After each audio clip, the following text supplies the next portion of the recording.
My first interaction with it was actually through Dr. Disrespect. And what happens was that I saw a thumbnail and he was actually playing something else other than PUBG or Fortnite. So I was like, oh, what is this? He's playing a new game. I thought that it was actually The Last of Us. So I clicked on it, and what I saw in the first 10 minutes was probably one of the most boring ass gameplay I've ever seen. I'm not saying Doc was boring, but he really tried. Just in an apocalyptic world, running around empty space looking for a particular item. And I was like, is this supposed to be like the new Battle Royale or something? I didn't know what the hell I was watching. An online multiplayer zombie apocalypse game actually does sound pretty interesting to me.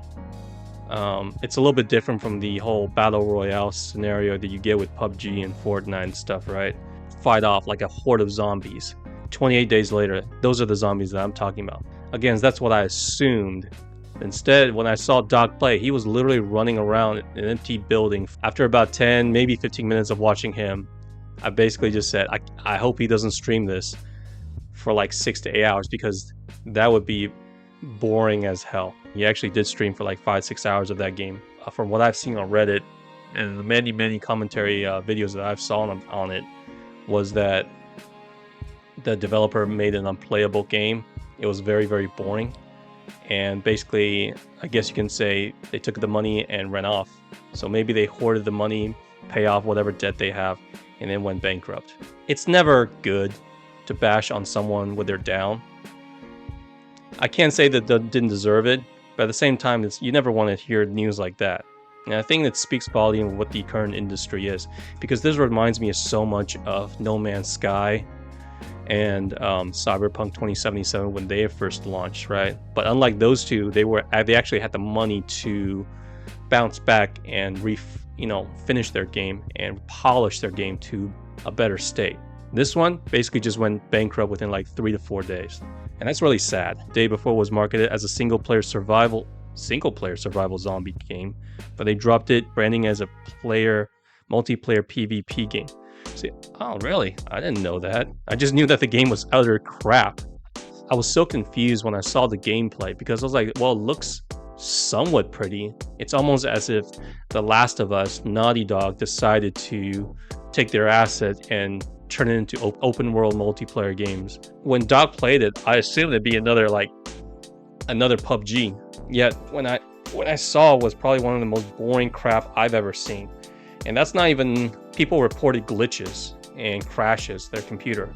They also lied because all their games and most of the structures in game aren't made by them. It is all asset flip. When you say it like that, almost like a lot of those reaction content, right? Big streamers take YouTube videos, put it on their stream, react to it, put it back on YouTube. That said, I still don't want to bash them too much, mainly because it's probably the head developer or the directors who made those decisions.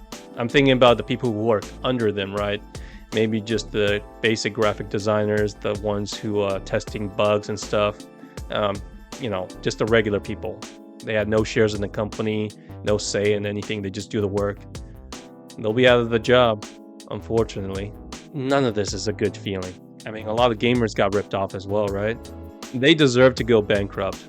But I'm just too sad about this whole thing. If it was a one-time fiasco by this particular company, yeah, fine, okay.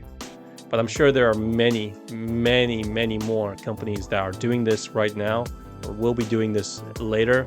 I'm sure right now there are more bad games than there are good games. Very depressed on this is the state of gaming. Instead of making like a game where how can we make this game better so many people would enjoy.